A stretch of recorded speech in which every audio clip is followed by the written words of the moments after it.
अखण्डमण्डलाकारं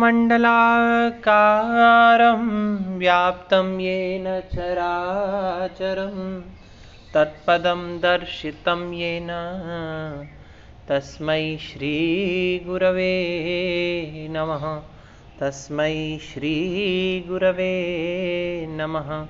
तस्मै श्रीगुरवे नमः। प्रिय विद्यार्थियों, पिछले व्याख्यान में हमने देखा महर्षि मनु ने मनुस्मृति के 2 अध्याय में अभिवादन के महत्व को बताया कि जो व्यक्ति नित्य अभिवादनशील है और नित्य ही अपने से बड़ों की सेवा करता है, शुश्रूषा करता है, उसकी 4 चीजें नियमित रूप से बढ़ती रहती हैं: आयु, विद्या, यश और बल। अब आगे उस अभिवादन की प्रक्रिया को बताते हुए मनु क्या कह रहे हैं? अभिवादात् परम विप्रो ज्यायान् समभिवादयन् असौ नामाहम् अस्मि इति स्वनाम कीर्तयेत्। अन्वय देखिए इसका। ज्यायान् सम अभिवादयन् विप्रः अभिवादात् परम असौ नामा अहम् अस्मि इति स्वनाम परिकीर्तयेत्। ज्यायान् सम अभिवादयन्, अपने से श्रेष्ठ, अपने से ज्येष्ठ, अपने से बड़े लोगों को, गुरुओं को अभिवादन करते हुए, अपने से बड़ों का अभिवादन करते हुए, उनको प्रणाम करते हुए, विप्रः अभिवादात् परम, अभिवादन के पश्चात, असौ नामा अहम, अमुक नाम वाला मैं हूं, इति स्वनाम परिकीर्तयेत्, ऐसा कहकर अपना नाम कहे। अपने से बड़े लोगों को, अपने से बड़े गुरुओं को प्रणाम करते हुए द्विज को प्रणाम करने के पश्चात मैं अमुक नाम वाला हूं, इस प्रकार से कहना चाहिए, ताकि सामने वाले को ज्ञात हो सके कि आप कौन हैं और आपके यथा योग्य वह आशीर्वाद दे सके। फिर क्या कह रहे हैं?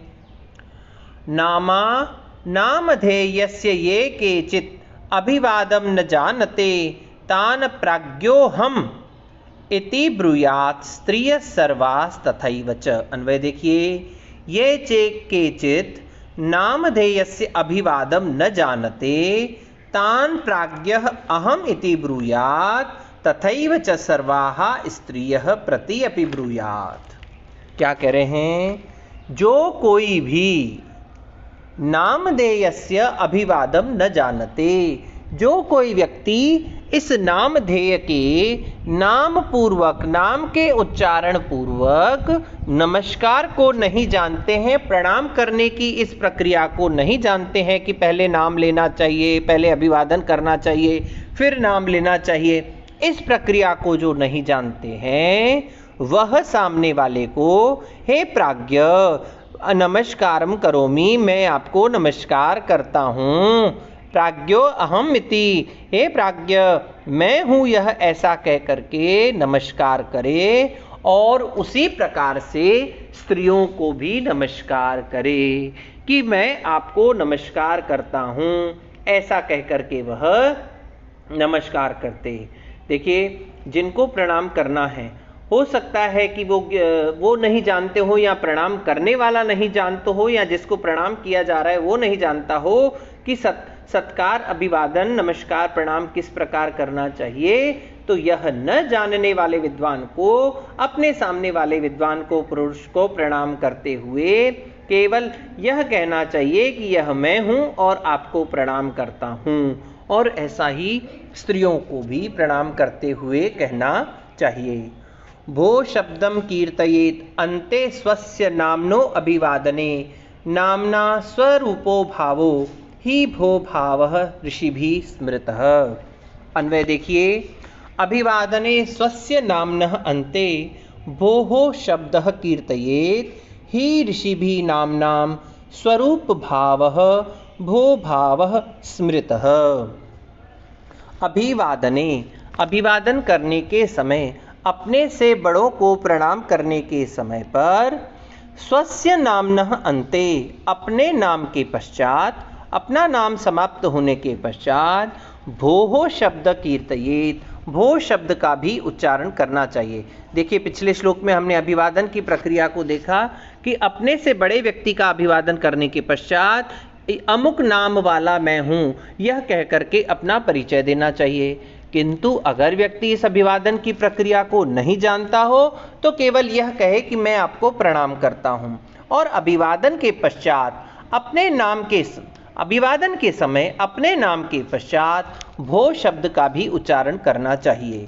ही ऋषि भी नाम स्वरूप भावः भो भावः स्मृतः, क्योंकि ऋषियों ने यह शब्द भी भो शब्द भी प्रणाम के योग्य व्यक्तियों के नाम का स्वरूप कहा है। जबकि हमें सामने वाले के नाम का या पद का या स्वरूप का ज्ञान नहीं हो तो हमें उनके अभिवादन करने के समय नाम के पश्चात अपने नाम के पश्चात भो शब्द का उच्चारण करना चाहिए, क्योंकि यह उन प्रणाम के योग्य व्यक्तियों के नाम का स्वरूप भो शब्द कहा गया है। यथा अभिवादये जितेंद्र अहम अस्मि भो, ऐसा कह करके। आगे देखिए, आयुष्मान भव सौम्येति वाच्यो विप्रो अभिवादने अकारश्चास्य नामनो अन्ते वाच्यः पूर्वाक्षरः प्लुतः। अन्वय देखिए, विप्रः अभिवादने आयुष्मान भव सौम्य इति वाच्यः अस्य नाम्नः अन्ते च पूर्वाक्षरः अकारः प्लुतः वाच्यः। विप्र को अभिवादन करने के समय पर आयुष्मान भव सौम्य इति वाच्यः ऐसा कहना चाहिए।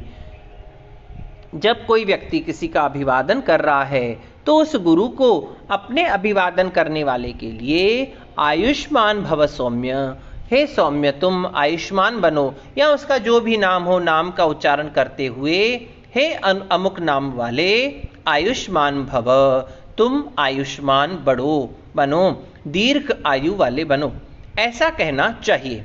अस्य नामन अन्ते, और उसके नाम के अंत में जिस व्यक्ति ने अभिवादन किया है और जिसको आशीर्वाद प्रदान किया जा रहा है उसके नाम के अंत का जो अकार है वह पूर्व अक्षर वाला जो अकार है वह प्लुत स्वर में कर देना चाहिए। जैसे राम शब्द है, किसी राम ने किसी गुरु को प्रणाम किया और उसने कहा कि मैं आपको प्रणाम करता हूं और मैं राम नाम वाला व्यक्ति हूं। अब सामने वाले गुरु को क्या करना है या वृद्ध को क्या करना है, अपने से बड़े ज्येष्ठ श्रेष्ठ वरिष्ठ व्यक्ति को क्या करना है कि अभिवादन के पश्चात उसको आयुष्मान भव राम ऐसा कहना चाहिए। और अभी आपने देखा उच्चारण करते समय जो राम का अंतिम आकार था उसका प्लुत उच्चारण करना चाहिए।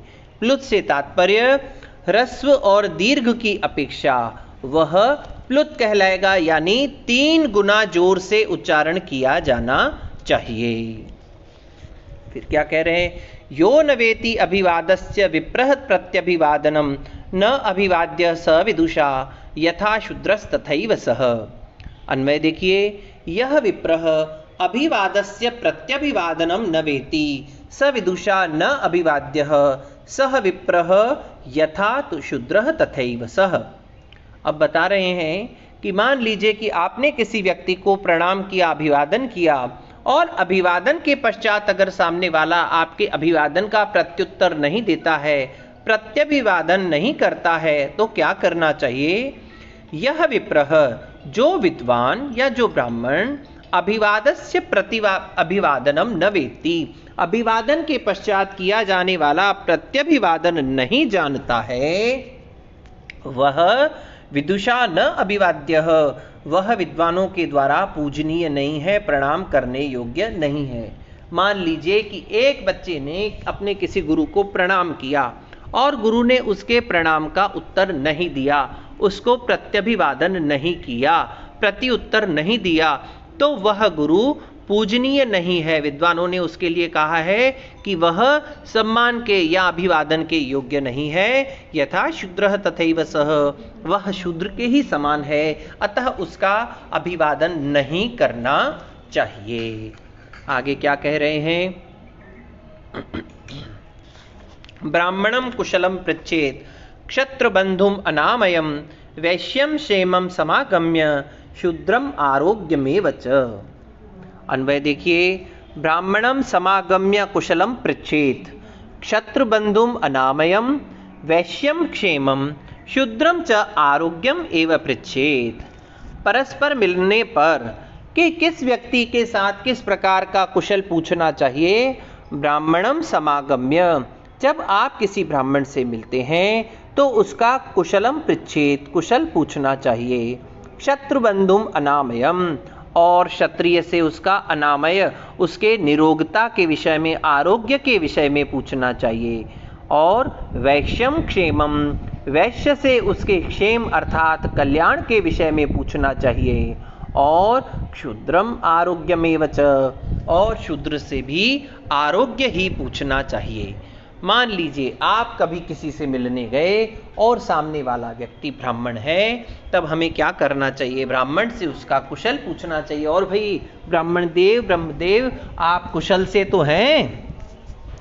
फिर किसी क्षत्रिय से पूछ लेने पर उसके आरोग्य के विषय में पूछना चाहिए। अरे मित्र, तुम कुशल से तो हो? ये तो ब्राह्मण से पूछ लिया, अब क्षत्रिय से क्या पूछेंगे? और भाई तबीयत पानी ठीक है, स्वास्थ्य ठीक है आपका, और सब कुछ ठीक चल रहा है। फिर वैश्य से क्या पूछा जाएगा? क्षेम अर्थात उसके कल्याण के विषय में। किसी भी वैश्य के पास जाते हैं तो क्या पूछते हैं? और भाई बिजनेस कैसा चल रहा है, धंधा पानी कैसा है, ग्राहक आ रहे हैं कि नहीं आ रहे हैं, और बाजार का उतार चढ़ाव कैसा है। बाजार के उतार चढ़ाव को क्यों पूछा जा रहा है? भैया बाजार का जैसा उतार चढ़ाव होगा उस वैश्य का, उस दुकानदार का भी वैसा ही उतार चढ़ाव होगा, है।